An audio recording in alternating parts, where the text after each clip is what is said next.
हमारे इंडिया का legal system एक बहुत ही इम्पॉर्टेंट कॉन्सेप्ट पे बेस्ड है, इनोसेंट अंटिल प्रूवन गिल्टी।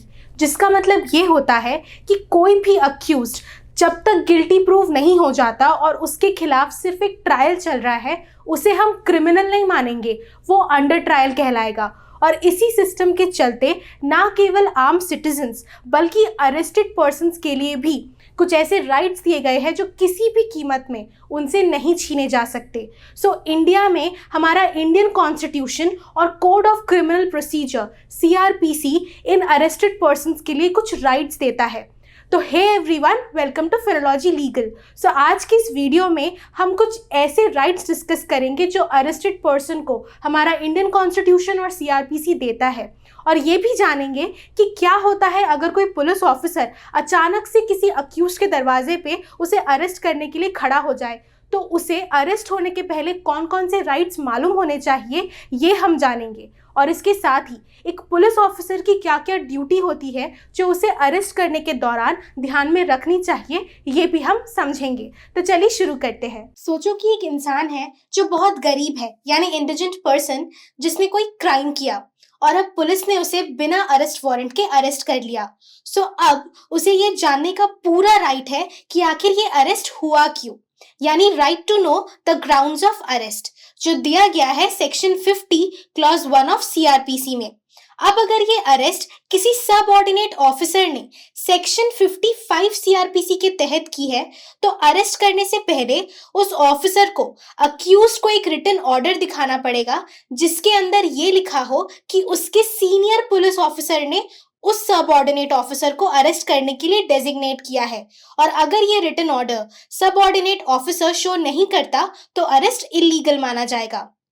अब समझो कि अगर अरेस्ट वारंट इशू करने के बाद की गई है, तो सेक्शन 75 CRPC के तहत भी ग्राउंड ऑफ अरेस्ट अक्यूज्ड को बताना जरूरी है अरेस्ट करने के बाद। अब मानो कि अगर अरेस्ट वारंट इशू करने के बाद की जा रही है, तो सेक्शन 75 CRPC के तहत भी ग्राउंड ऑफ अरेस्ट अक्यूज्ड को बताना है, और जरूरत पड़ी तो अरेस्ट वारंट भी उसे दिखाना पड़ेगा। अब अरेस्ट के बाद पुलिस उसे सवाल जवाब तो करेगी ही, तो पुलिस का या फिर कोर्ट के सभी सवालों का जवाब देना इस अरेस्टेड पर्सन या अक्यूज्ड पे डिपेंड करता है। उसके पास चुप रहने का पूरा राइट है, यानी राइट टू साइलेंस। और अक्यूज की चुप्पी को उसके खिलाफ प्रोसिक्यूशन या फिर पुलिस यूज नहीं कर सकती। वो चुप है मतलब वो गिल्टी भी होगा, ऐसा नहीं माना जाएगा। ये होता है राइट अगेंस्ट सेल्फ इंक्रिमिनेशन, जो दिया गया है कॉन्स्टिट्यूशन के आर्टिकल 20 क्लॉज 3 के अंदर। अब इसके बाद अगर वो इंसान बेलेबल ऑफेंस के कारण अरेस्ट हुआ है, तो पुलिस को उसे ये इन्फॉर्म करना ही पड़ेगा कि वो बेल के लिए अप्लाई कर सकता है, क्योंकि अक्यूज्ड को मे भी पता ना हो कि उसने जो क्राइम किया है वो बेलेबल है, यानी information regarding the right to be released on bail, section 50 clause 2 of CRPC। अब बारी आएगी पुलिस लॉकअप से कोर्ट ले जाने की, चाहे अरेस्ट बिना वारंट के किया गया हो या फिर वारंट के। तो पुलिस ऑफिसर की ये ड्यूटी होगी कि बिना किसी अननेसेसरी डीले के वो उस अरेस्टेड पर्सन को जुडिशियल ऑफिसर के सामने लेके जाए, यानी right to be taken before a magistrate without any delay, section 56 और 76। अब ये जिस अननेसेसरी डीले की मैं बात कर रही, इससे मेरा मतलब है कि कोई भी पुलिस ऑफिसर किसी अक्यूज को 24 घंटे से ज्यादा लॉकअप में नहीं रख सकता बिना जुडिशियल स्क्रूटिनी के।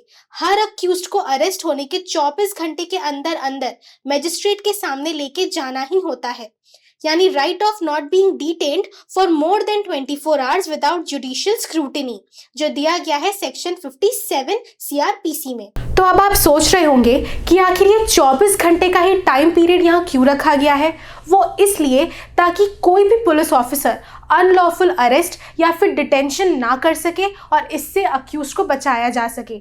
हमने ऐसा जनरली देखा है कि पुलिस ऑफिसर्स अक्यूज से सच उगलवाने के लिए या फिर कन्फेशन उगलवाने के चक्कर में उन्हें ज़्यादातर मजबूर करते हैं और ज़्यादा से ज़्यादा पुलिस लॉकअप के पीछे रखने की कोशिश करते हैं।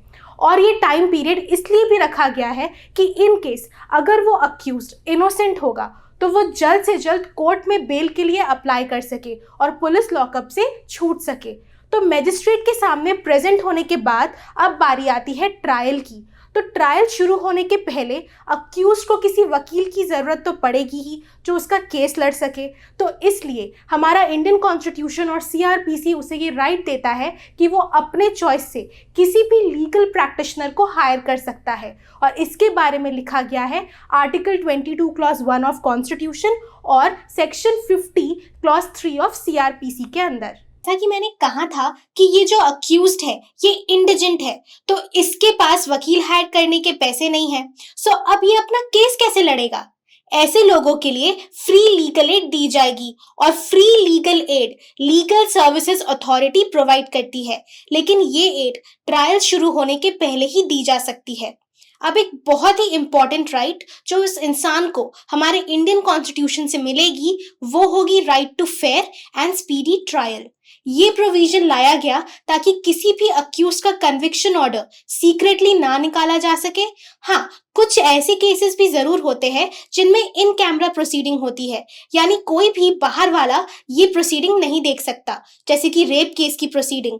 और स्पीडी ट्रायल से मतलब है कि अगर अक्यूज ने कोई ऐसा क्राइम किया है जिसकी मैक्सिमम सजा 2 साल तक की है तो पुलिस को इन्वेस्टिगेशन विद इन 6 मंथ्स खत्म करनी होती है, तो इसे कहते हैं स्पीडी ट्रायल। अब अगर अरेस्टेड पर्सन ने एक रिक्वेस्ट की कि उसे मेडिकली एग्जामिन किया जाए तो सेक्शन 54 क्लॉज 1 सीआरपीसी के मुताबिक उसे मेडिकली एग्जामिन किया जाएगा। और इसके साथ ही अक्यूज्ड के पास पूरी राइट होगी कि वो अपने डिफेंस में कोई भी विटनेस बुलवाए या प्रोसिक्यूशन द्वारा एग्जामिनेशन और क्रॉस एग्जामिनेशन हो जाने के बाद। अब जानते हैं एक बहुत ही इंटरेस्टिंग फैक्ट। क्या आपने कभी गौर किया है कि police officers generally arrest Fridays को कंडक्ट करते हैं? ऐसा क्यों? क्योंकि सैटरडेज और संडेज को जनरली कोर्ट्स बंद होते हैं। तो अगर अक्यूज्ड को फ्राइडेज को अरेस्ट किया गया तो एटलीस्ट वो सैटरडे और संडे 2 दिन तो पुलिस लॉकअप के पीछे बिताएंगे ही। तो अगर आपको हमारा आज का ये वीडियो पसंद आया हो तो हमारे चैनल को सब्सक्राइब करना मत भूलिएगा और बेल आइकन प्रेस करना भी मत भूलिएगा। Thank you, bye bye.